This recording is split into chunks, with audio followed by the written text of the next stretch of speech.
Now, all this week, we're looking at what life is like for disabled people as we mark the 40th anniversary of the Chronically Sick and Disabled Persons Act. We've been out and about around the region speaking to people about how their disability affects everyday life.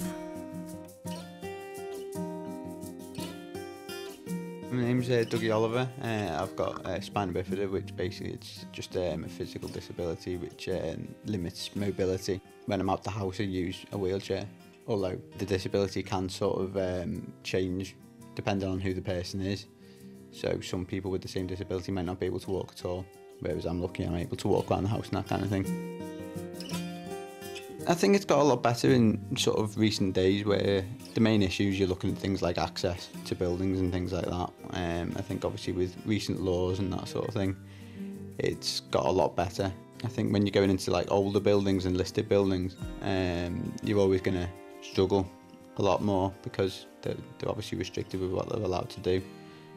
Things like public toilets, sometimes if you go into somewhere, disabled toilets might not be available and that kind of thing, so you just have to think about where you're going and that kind of thing. But to be honest, when you're just used to having the disability, you don't think about that too much. You sort of get used to where you're going, so you just kind of get on with it.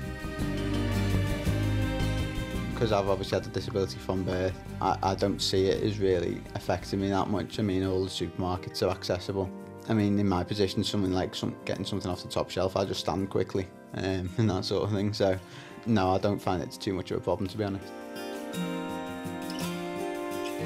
I think it's mainly the older generation that might play something that isn't there. I think you never really get that from somebody who's sort of my own age or younger, because I think obviously society's grown up with disability now.